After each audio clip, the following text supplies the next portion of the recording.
Good morning. Today is Monday, May 2nd. I'm Maureen Kyle with your 3 News Now morning update. Thanks for spending a few minutes with me on the WKYC Facebook and Instagram pages.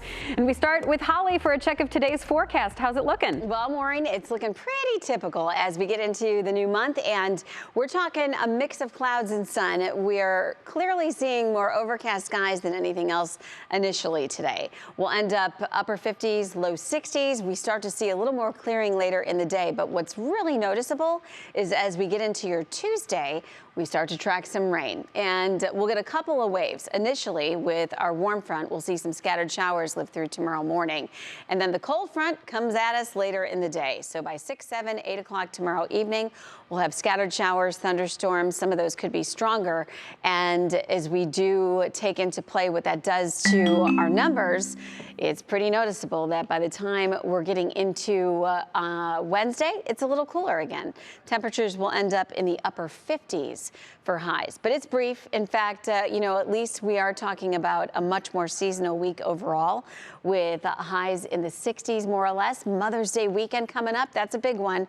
Scattered shower chances late Friday into Saturday, but I'm really happy to pass along that right now Mother's Day itself looks dry, highs in the mid 60s and partly sunny skies, Maureen. All right, Holly, looks great. Thank you so much. Well, Ohio voters will hit the polls to cast ballots in several major races tomorrow. And don't let the redistricting controversy stop you from voting. Marissa Saenz gives you a look at tomorrow's primary. Ohio's May 3rd primary is on the horizon. And so we are all ready to go. On the ballot, a number of big issues, such as Ohio's gubernatorial race, Governor Mike DeWine seeking re-election, while others battle to take his spot. As Senator Rob Portman is ready to retire, Democrats and Republicans put their names in the ring for the race for U.S. Senate. And just 6 months after the race, when she was elected for the 11th Congressional District, Representative Shontel Brown is fighting to keep her spot. Also on the ballot for that race, her previous opponent, Nina Turner. With all the publicity surrounding this election, some voters may be confused. With all of the drama surrounding redistricting in Ohio for the last few months, the Board of Elections wants to be clear. This shouldn't keep you from coming to the polls. So we encourage people to make sure that everything is squared away in their mind and they're prepared to vote. If you're of the 4% of registered voters using a mail-in ballot, the Board of Elections urges you not to wait to get the ballot out. Nearly 15,000 mail-in ballots have still yet to be received. Of course, we don't know why people are hanging on to their ballots a little bit longer. That was Marissa Saenz reporting, and the board wants to remind you that if you're going to wait to send in your mail-in ballot until today, take it to the post office early so it's postmarked properly. And if you wait until Election Day, you'll have until 7:30 p.m. to drop it off at the Board of Elections. And remember, today, polls will be accessible from 8 a.m. until 2 p.m. and all day on Election Day tomorrow. And remember, you can go to WKYC.com for our complete election guide. Election from what's on the ballot to finding your polling place, or you can text the word VOTE to 216-344-3300 and we will text it right to your phone. Well, this week marks 52 years since the Kent State University students were killed and injured on campus on May 4th, 1970, when the Ohio National Guard fired on students during an anti-war protest. The pandemic prevented a live presence for the 50th anniversary, and this is the first time the commemoration is so large. In 13 seconds, 9 students were injured and 4 students were killed.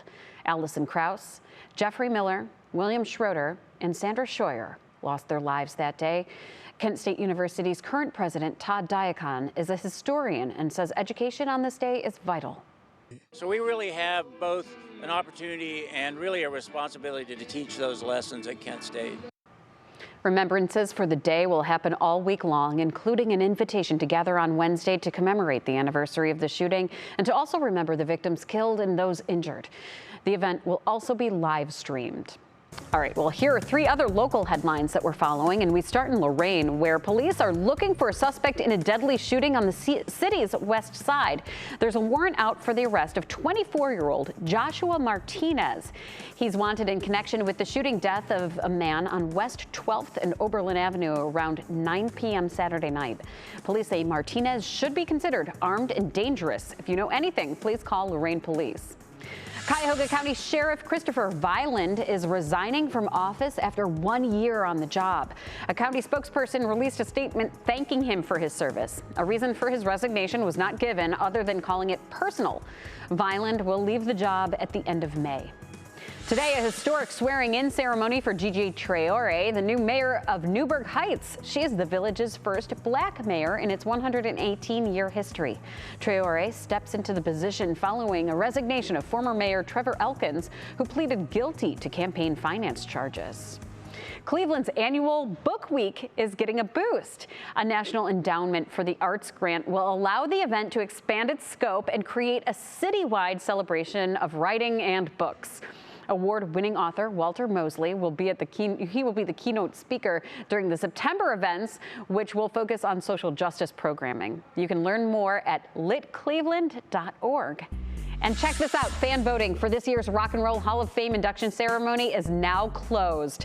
Duran Duran got the most votes with more than 900,000 votes. The rest of the top 5 are Eminem, Pat Benatar, and the Eurythmics. Dolly Parton rounds out the 5th spot. Now they make up a fan ballot that will be tallied with other ballots when the 2022 inductees are announced. The full inductee list is expected sometime in May.